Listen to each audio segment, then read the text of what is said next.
After 2 years na na-deploy ko to, wala naman siyang naging major na sira. Ano lang, coin slot, mga laging coin slot, tapos UTP cable. Ito yung unang setup ko nito, tipid setup. Ito yung power niya, kasama to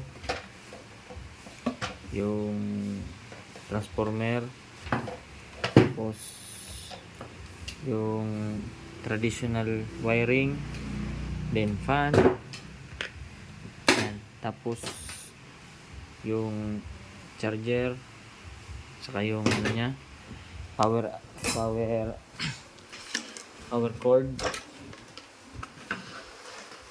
Ngayon yung sinet up ko with ano na siya,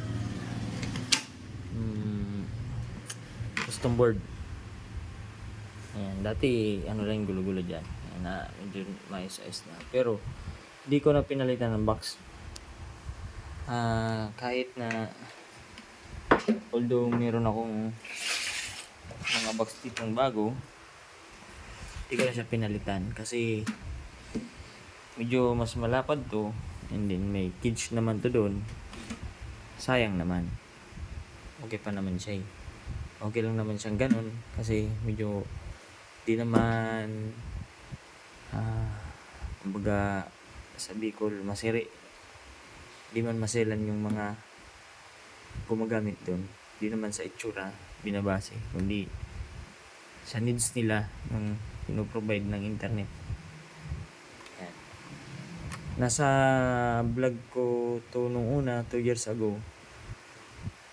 Yan. Binahaya na ng kasi nasa bukid yun. Ngayon, nilagyan ko ng indoor kasi may malapit lang naman dun sa,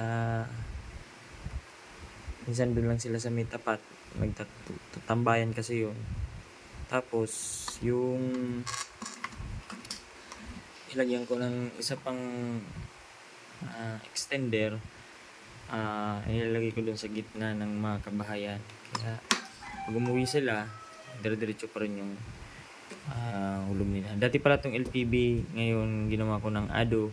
Pinakauna kong setup is ADO, yung mga traditional setup, may transistor, resistor, and then nung lumabas yung LPB, medyo mas madali yung setup, kaya yung mga old LPB pa to.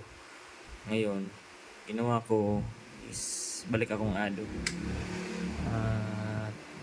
Mas gusto ko yung performance ngayon ng ADO kaysa sa LPB.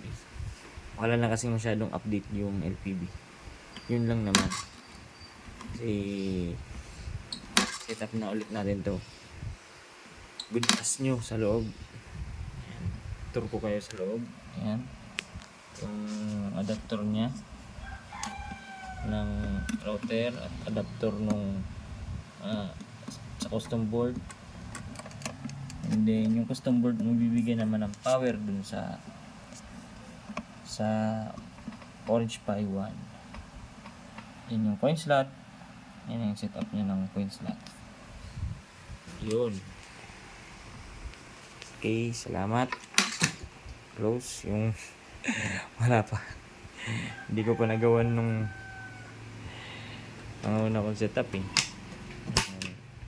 Kung ano lang yung kaya i-set up lang. Yun, yung sticker pa 2 years na yan. Yun.